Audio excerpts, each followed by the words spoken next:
5 Breakfast Heritage Tour has made its way to Fordsburg, just alongside the Johannesburg CBD, and here today we're going to go explore the Oriental Plaza. As one of the oldest surviving members of the plaza's early days, Chubby Garda is living history, and the man expresses his life through poetry. The green South African felt, tinted gold by the sun, rolls on. The birds chirrup, the moon solemnly gazes down upon the sleeping earth. All nature is beautiful, but this beauty wears a badge of shame. Even Johannesburg, rising like a cloud on the horizon, deep down within the earth, they must keep on digging deeper and harder so that others may live a lordly life. And when the sun will rise from the western horizon, a new day will dawn. The day which will belong to all, the day which will bring true happiness and beauty. Sure. I feel like that deserves a huge round of applause.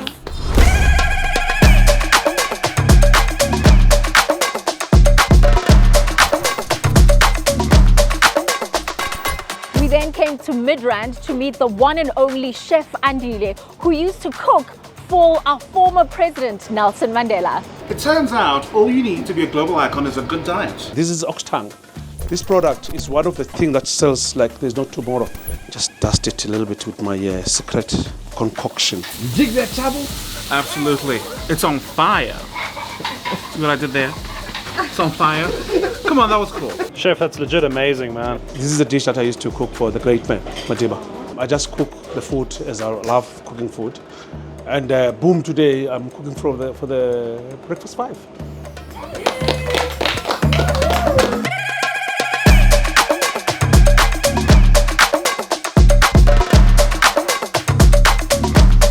We are here at the Yoeville Dinner Club on the iconic Rockey Street in Yeoville, where we are getting some wise words from Sanza Da Fanatic. So Rockey Street, guys, for me has been a space that I was culturally circumcised here. This is Rockey Street of Yeoville. This is a legendary street. The reggae bars, the jazz, the first wine bar, the first time I heard the word due diligence was by black people selling wine, said, South Africa needs due diligence. I thought, what the is that word? Late night culture and other worldly things. And for me, that's part of culture. You understand? I live with artists. That's why my dinner club is more around artist-centric, because they're always full of paint or full of music in their heads. So I like to accommodate, create a space so that they can come here, and then the spread is like so much for them. It's like paintings or material, you know. I'm a Bohemian. I've fed artists all my life without making money. So my table is about that. And to have Nikki and have all of you here, this is what I wanted to say, that I love the city.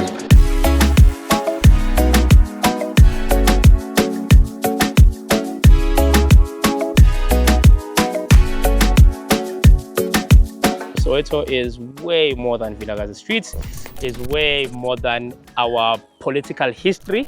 There are new trends. I will claim Amapiano for us, and anyone that has a problem, we can schedule a fight.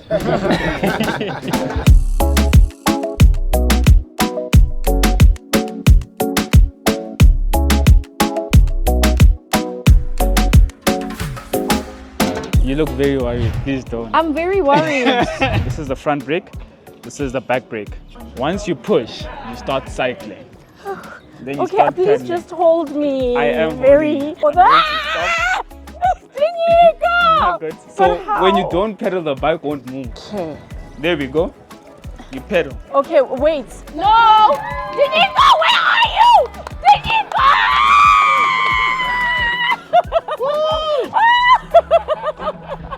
I'll never forget this, learning how to ride a bicycle in my hometown. Tour de France!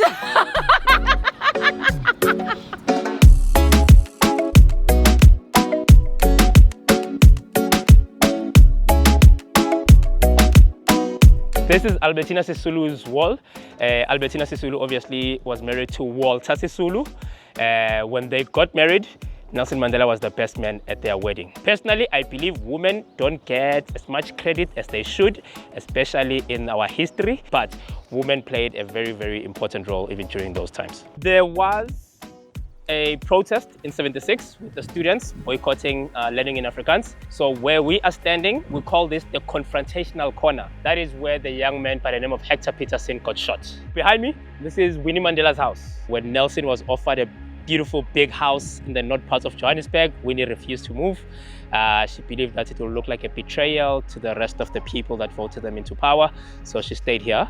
She was more accessible to the community. Nelson is a great human being and fought for everything. But Winnie Mandela, you know, is who we relate to.